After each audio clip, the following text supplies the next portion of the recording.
Bonsoir à tous et bienvenue dans ce 40e numéro de Terre de l'Aube. Comme tous les mois, en partenariat avec la Chambre d'agriculture, nous découvrons les coulisses du monde agricole au bois.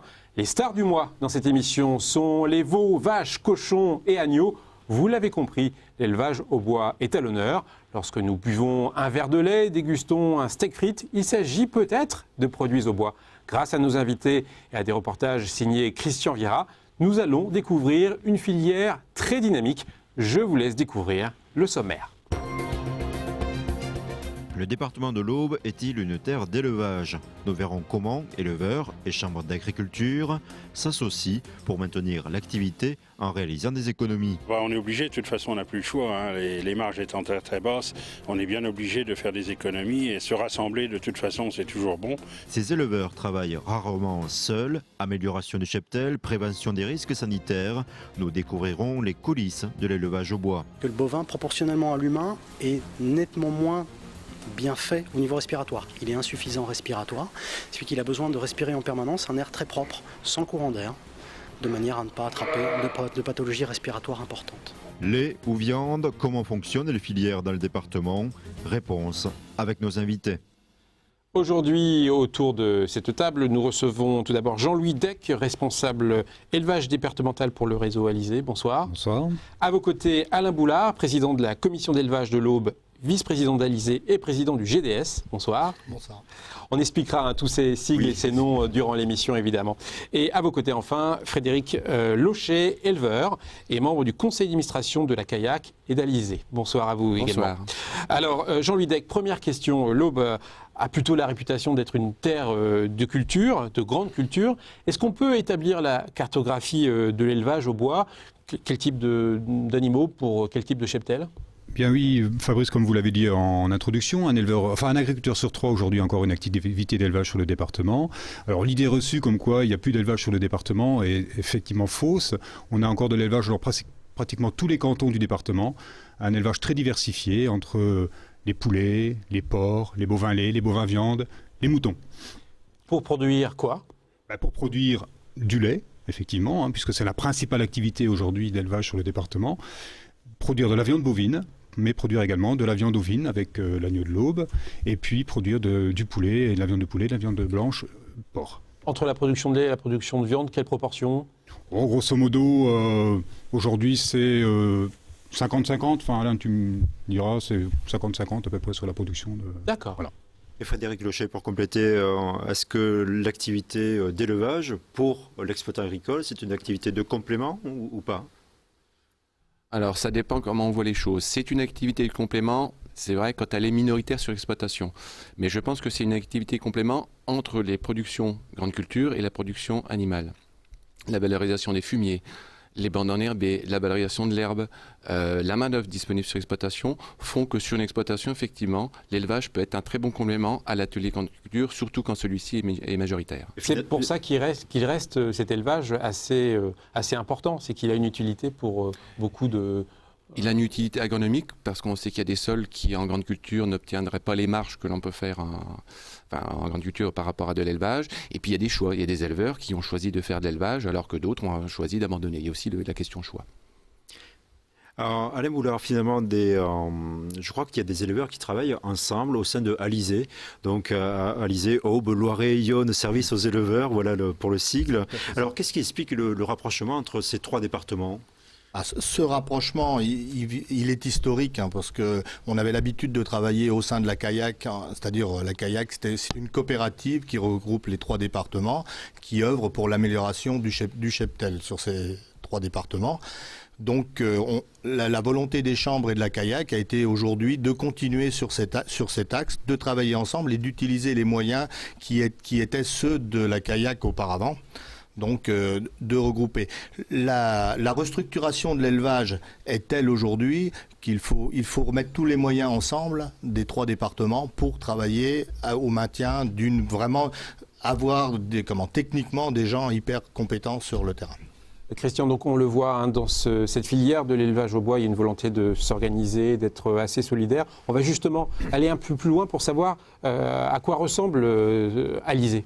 Alors effectivement, Alizé, c'est en fait, j'ai envie de dire, peut-être aussi un moment fort, une fois par an, et cette année ça avait lieu dans l'Aube, c'était le 14 octobre, c'était du côté de Chaours, où là il y a les agriculteurs de 3 départements et parfois même au-delà qui se sont rencontrés pour partager leur expérience.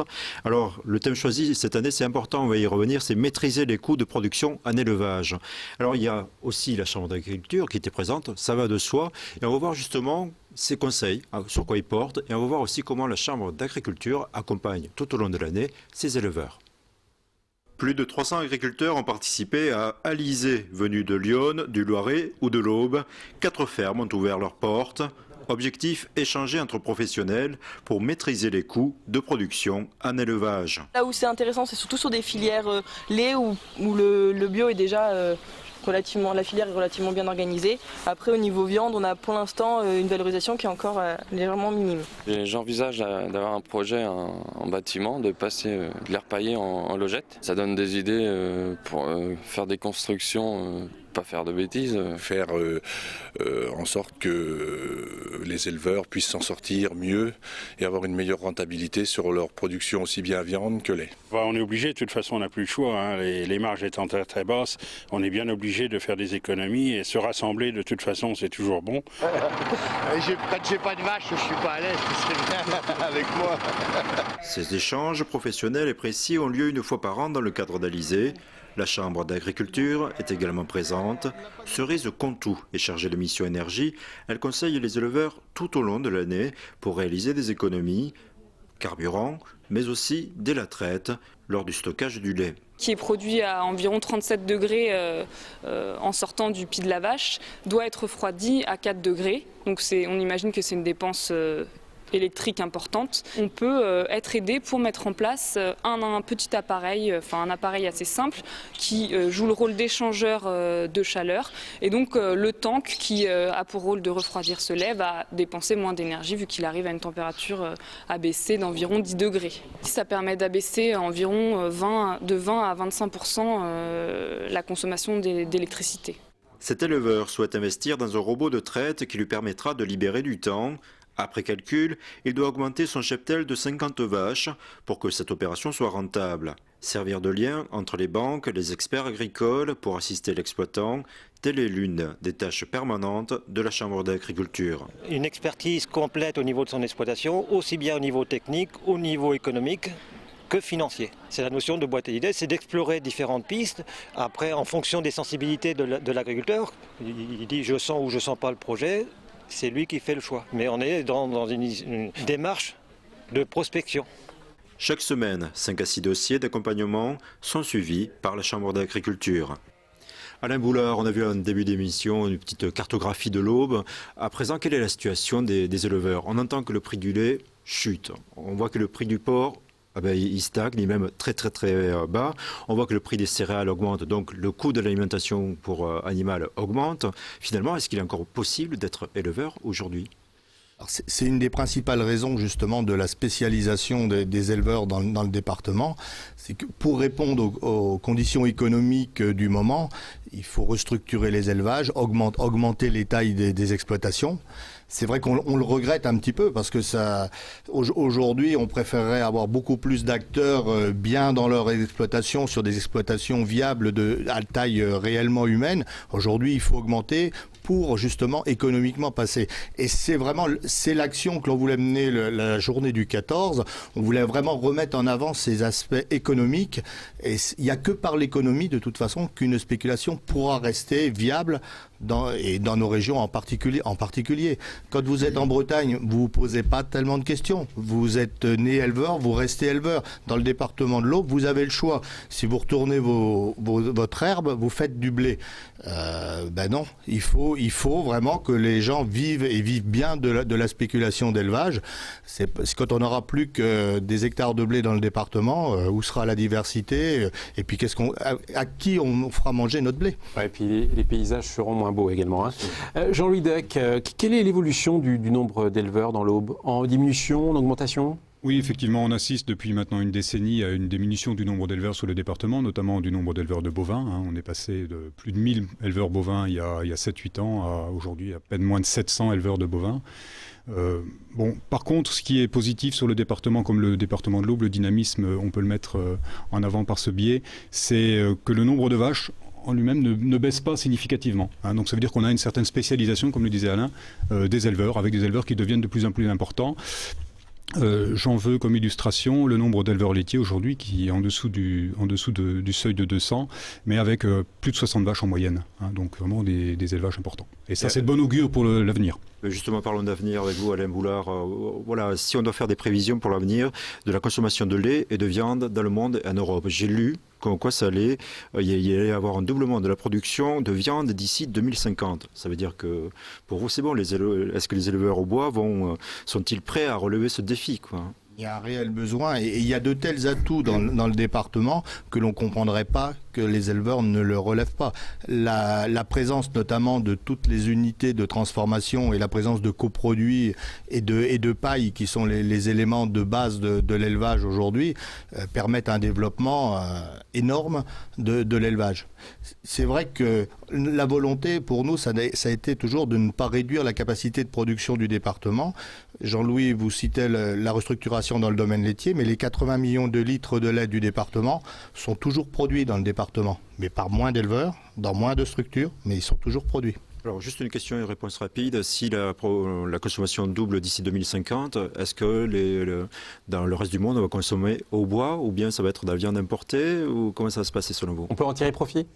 Je pense que si on est assez prompt à réagir, on peut en tirer profit. Après, il faut les hommes pour produire. Oui, il faut une vraie filière en tout cas. Frédéric Lochet, en voyant le premier reportage, on a mieux compris l'intérêt de réaliser des économies dans votre secteur. Et alors, je crois qu'il existe un projet de partenariat avec l'usine de Diester de Nogent. Éleveurs, Diester, où est le rapport ? Alors justement, c'est une des missions d'Alizé. C'est justement, nous avons une unité de transformation qui transforme donc du colza en diester. À l'issue de cette transformation, restent des tourteaux. Et là, aujourd'hui, ce que nous sommes en train de chercher à faire, c'est d'avoir un partenariat, de contractualiser ces tourteaux pouvant être à la disposition des éleveurs pour l'alimentation des animaux. Et donc de contractualiser directement de l'éleveur avec l'unité de transformation. Et aujourd'hui, on est en train de chiffrer les volumes, c'est-à-dire le potentiel de consommation de l'élevage au bois pour donner les chiffres industriels et arriver à un partenariat et donc une contractualisation de volume. De la bonne récup en quelque sorte. Christian, on a appris beaucoup de choses sur la situation de l'élevage dans l'Aube. On a fait en quelque sorte un état des lieux, mais comment exactement fonctionne cette filière ? Alors il faut savoir que les fermes sont souvent isolées, mais en tout cas les éleveurs, ils travaillent jamais seuls. Alors il y a par exemple la CAIAC et la SECNA, c'était un début d'émission. La CAIAC, cela signifie coopérative agricole interdépartementale pour l'amélioration des cheptels. Donc le mot important c'est amélioration des cheptels. Et la SECNA, coopérative élevage Centre Nord Aube. Donc toutes deux contribuent bien à soutenir les éleveurs. Et je propose de voir derrière ces sigles un peu compliqués de quoi il s'agit très concrètement. Comme tous les mois, Maurice accueille un conseiller de la CAIAC qui effectue des prélèvements sur chacune de ses 100 vaches. Ils calculent la quantité de lait par vache, ils prennent le taux de matière grasse, le taux protéique et il s'est analysé donc et le taux cellulaire par vache. Et en fait, c'est une infection au niveau mammaire. Donc, c'est souvent des vaches qui ont des mammites à répétition. Donc, c'est pas bon pour les fromages. Et donc, on peut soit les soigner, soit les réformer. Alors, les matières grasses, ça sert pour faire du beurre. Et le taux protéique, ça sert plutôt pour faire du fromage. Donc, on est payé sur la matière grasse et sur le taux protéique. 4 contrôleurs effectuent ces prélèvements sur les 13 000 vaches laitières de l'Aube. Depuis 1970, ce contrôle de performance est effectué par la CAIAC. Ces missions se répartissent en 3 volets. Une première mission d'établissement départemental de l'élevage, c'est-à-dire de gestion de l'identification. Deuxième mission, une mission de contrôle de performance. Troisième mission de la CAIAC, c'est une mission de référence technico-économique pour faire évoluer les systèmes d'élevage, évoluer les éleveurs pour la rentabilité de leur élevage. La rentabilité de l'élevage repose sur la santé des animaux et la manière dont fonctionne l'exploitation. Pour délivrer ses conseils, Joël s'appuie principalement sur l'alimentation pour obtenir le meilleur compromis. Au premier coup d'œil, on a une idée de la teneur en humidité. En le pressant, on voit qu'il reste relativement humide. Alors, il va y avoir des jus qui vont s'écouler et ça va entraîner certaines matières nutritives. Et en fonction de cela, on va équilibrer avec des sources de protéines et éventuellement des compléments énergétiques. Donc l'objectif de l'éleveur est de produire du lait le maximum possible avec le fourrage, qui est plus économique que les compléments achetés. À Magnan, Frédéric utilise un autre levier. Ici, les vaches doivent mettre bas à un veau par an pour être économiquement rentables. Afin d'y parvenir, il fait appel au conseil de la SECNA. Cette coopérative lui propose un catalogue de beaux mâles. Objectif, obtenir des vaches à viande en conformation aux besoins des bouchers. Éviter d'avoir un grand squelette avec très peu de viande dessus. Ce qu'il faut, c'est avoir un bon équilibre. On choisit le taureau qui convient pour justement essayer d'améliorer au mieux les défauts de cette vache. Le choix des gènes du mâle peut permettre, par exemple, de corriger des défauts de pattes ou éliminer les cornes. Pour les cornes, le gène sans cornes, il a été surtout recherché de façon à pouvoir alloter les animaux et qu'ils ne se blessent pas. Chez nos éleveurs allaitants ou même laitiers, la tendance est plutôt à avoir des bêtes rustiques, fonctionnelles, afin que les animaux vieillissent bien, soient économiques à nourrir, restent longtemps, et puis vendus au meilleur prix avec des classements de carcasses très intéressants. L'Aube compte près de 13 000 vaches à viande. Ce travail sur la sélection des gènes nécessite plusieurs générations avant d'obtenir le résultat voulu. Alors Alain Boulard, on a fait la cartographie de l'élevage dans l'Aube, on a vu aussi la situation économique. À présent, comment fonctionne cette filière? Je me mets à la place de ceux qui nous regardent. Voilà, je prends un verre de lait, mais finalement, entre la traite et le verre de lait, quel est le chemin suivi? Vis-à-vis de l'éleveur chez qui vous vous êtes rendu, l'éleveur laitier là, qui était présent lors de la journée du 14, son lait est stocké, comme l'a montré Cerise, dans ce qu'on appelle un tank à lait, et est collecté tous les 2 jours. Les camions que vous voyez dans la campagne. Son lait est emmené à l'usine de Vaude, dans le département, pour être traité, transformé en chaours. Et le chaours est dispatché sur les plateformes. Il y a une plateforme à côté de Troyes et ensuite les supermarchés. Alors c'est pas le seul circuit pour le lait. Il existe des circuits courts. On a des éleveurs dans la zone de Chaours toujours qui vendent quasiment en direct, où l'unité de transformation est sur le site. Et puis d'autres usines profitent un petit peu du lait au bois, notamment la Haute-Marne et Lyon. Dans Lyon, c'est pour faire des produits de marque Yoplait qui partent sur toute la France. Frédéric Lochet, il existe des filières, des marques auboises, un peu comme l'agneau de l'Aube, des labels un peu synonymes de qualité. Est-ce que finalement c'est un moyen de maintenir l'activité, essayer de s'engager dans des filières de qualité ? Alors maintenir certainement. Je pense que pour l'agneau de l'Aube, comme vous me parliez, c'est à peine 10% de la production auboise qui est valorisée sous le sigle agneau de l'Aube. Donc c'est pas énorme. Mais simplement, je pense que déjà les éleveurs de moutons du département, ça a permis qu'ils se soudent et qu'ils restent ensemble. Alors que on sait que l'élevage de moutons a passé quand même des moments difficiles. Et puis je pense que pour développer ce marché niche, on peut augmenter le volume, mais à ce compte-là, c'est l'agneau de l'Aube qu'on va essaimer hors du département, ou après la deuxième solution, peut-être un peu plus difficile, mais c'est de multiplier la population du département par 2 pour pouvoir développer ce marché. Ça vous oblige à répondre dans ces cas-là à des conditions d'élevage un peu plus fortes, un peu plus restrictives, plus précises Il est clair que de toute façon, il y a un cahier des charges précis, donc qui est peut-être un peu plus rigoureux que l'agneau, générique, qui pourrait aller dans des filières de qualité ou des filières sans qualité, enfin sans signe distinctif de qualité. Mais c'est en partie l'avenir. Je pense que ça fait partie de l'avenir. Même si ça reste qu'une niche, c'est l'avenir pour un certain nombre de productions. Et un mot quand même sur le lait, je ne sais pas qui posait la question, mais est-ce que l'AOC Chaours permet d'absorber tout le lait produit par les éleveurs au bois ? Aujourd'hui, il y a 80 éleveurs qui sont engagés, éleveurs de l'Aube et de Lyon, qui sont engagés dans l'AOC Chaours. Pour l'Aube, de mémoire, c'est au moins une cinquantaine d'éleveurs sur les 200. Donc la volonté de l'AOC Chaours, c'est de ne pas subir le creux de production d'été. Mais aujourd'hui, il n'y a aucun souci. Seulement 40% des quantités collectées sont transformées en AOC Chaours. Donc l'AOC peut se développer sans cette contrainte de production. Bon, je propose à présent de voir un autre acteur qui accompagne les éleveurs tout au long de l'année. On a vu la kayak, on a vu la SECNA, maintenant c'est le GDS. Vous allez nous dire tout de suite ce que ça veut dire. Oui, un groupement de défense sanitaire. Alors si cet organisme intervient lors des alertes sanitaires, heureusement elles sont extrêmement rares. Et donc sa mission quotidienne, c'est plutôt de la prévention santé, tout bêtement. Et je propose de voir un élevage ovin du côté de Maisons-les-Chaours pour bien comprendre de quoi il s'agit. À la tête de 550 brebis, Thomas Grado repère rapidement celles malades qui boudent la nourriture. Ici, il veille à ne pas avoir de problème sanitaire majeur.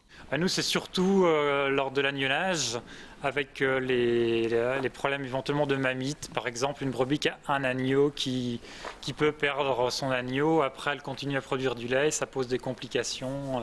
On part un petit peu d'arthrite sur les brebis qui ont un certain âge aussi. Là, malheureusement, il n'y a pas grand chose à faire.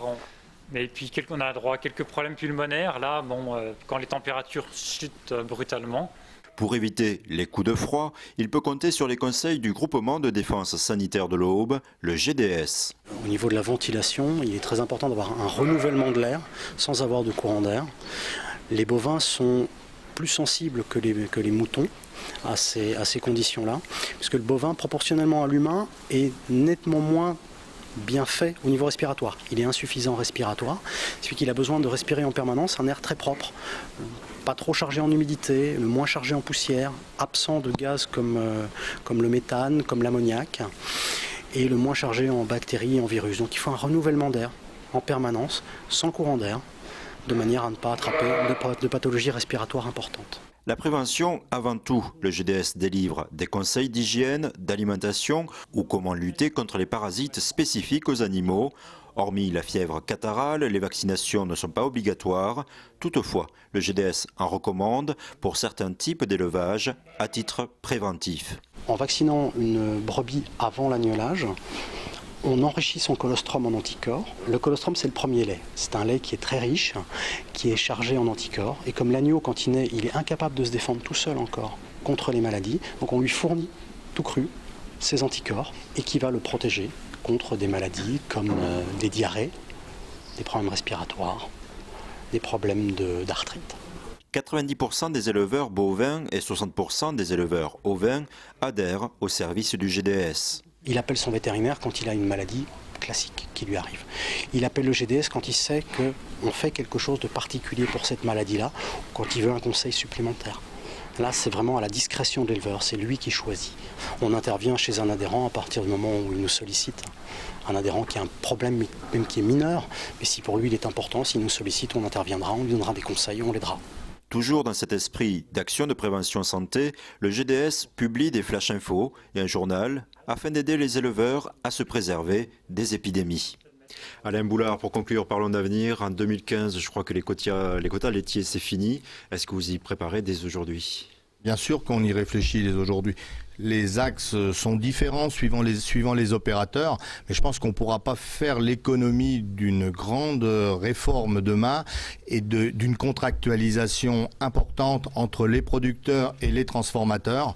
Sinon, ce qui s'est passé en 83 lors de l'instauration des quotas laitiers n'a pas eu de répercussion au niveau de la quantité. 80 millions de litres en 83, 80 millions de litres aujourd'hui. Si jamais les contrats ne sont pas mis en place, un département comme l'Aube et malheureusement dans le contexte est de la France, les autres départements de l'Est, on aura une perte de lait. Donc il faut une économie forte et une contractualisation importante en amont et en aval de nos productions. C'est ce qu'on peut espérer en effet pour l'avenir de votre filière. Merci à vous trois d'avoir participé à Terre de l'Aube. Eh bien écoutez, on retrouvera peut-être vos vaches ou veaux ou brebis sur les chemins au bois durant nos promenades de week-end.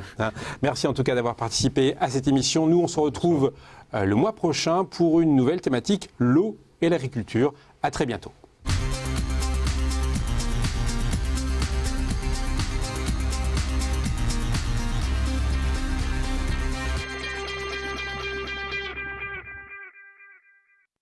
Très bientôt.